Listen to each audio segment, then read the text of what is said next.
Joining us now is Ken Cuccinelli, former Attorney General for Virginia. Welcome back to the program. Good to be with you. This morning, Senate Democrats are calling Comey's firing shocking. Senator Mark Warner was there of Virginia, and they're bringing up Watergate. In your experience as an investigator, is there a cover-up? Can there be a cover-up? Well, no, look, this is an investigator. One of the numerous mistakes that former Director Comey made was he was acting like a prosecutor who makes decisions as opposed to an investigator who delivers information. If you think back to last July, he held a press conference as if he was the Attorney General declining a prosecution. He's an investigator. To put this in more local terms for folks, he is the equivalent of the chief of police at the federal level. So this equation, and you're seeing the media just blow this. Absolutely, they're not only going nuts, they're wrong again and again and again. And why do you think that is?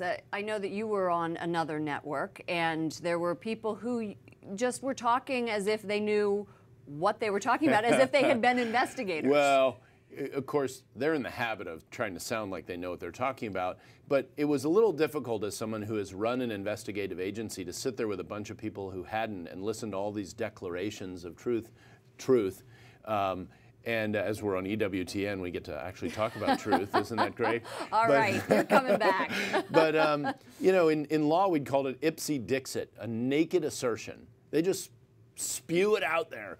And they overlook an awful lot of things, actually ignore an awful lot of things. So let's take the media narrative and say that this is part of some cover-up. Well, look at who the acting director of the FBI is. So it's McCabe. And McCabe, and there's no reason Trump should expect to be cut any breaks for McCabe. Why? His wife ran for office as a Democrat, got $700,000 from the Clinton machine in that run, and that was only 2 years ago.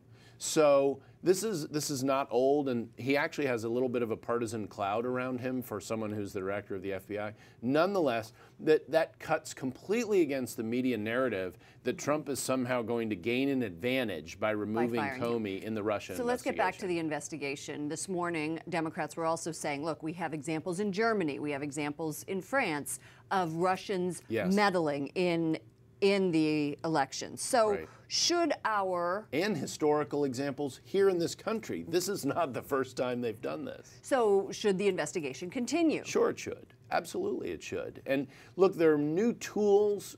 Let's just talk about Russia messing around in elections. They do it all over the world. They've done it in the United States for many years. But there are new tools available now with the advent of social media and a lot of electronically delivered information. As we saw in our election, where there was a huge dump from the Hillary campaign. That's right. So sometimes they will use misinformation and lying through, say, social media, fake news, etc. And other times they'll use real information with a data dump like we saw in 2016's election. So there are a lot of tools they have that they didn't have even just 10 years ago. So it's absolutely appropriate to take a look at how they're operating in our elections and other countries and what impact it might have. And you believe that the FBI can do this fairly? Oh, absolutely. I see no sign that that is not the case. And again, contrary to the conventional media narrative out there, everything that has happened today in this investigation would have happened with or without Director Comey as the director of the FBI. Nothing has changed. Professionals run these day to day. And by professionals, I mean career civil servants, investigators. Bipartisan. Bipartisan. And they continue to handle this investigation going forward. And you see no let up in either the House or the Senate, even though they're both Republican controlled. They're both clearly very interested in getting the answers to these questions. Thank you so much for joining us. Ken Cuccinelli, former Attorney General for Virginia.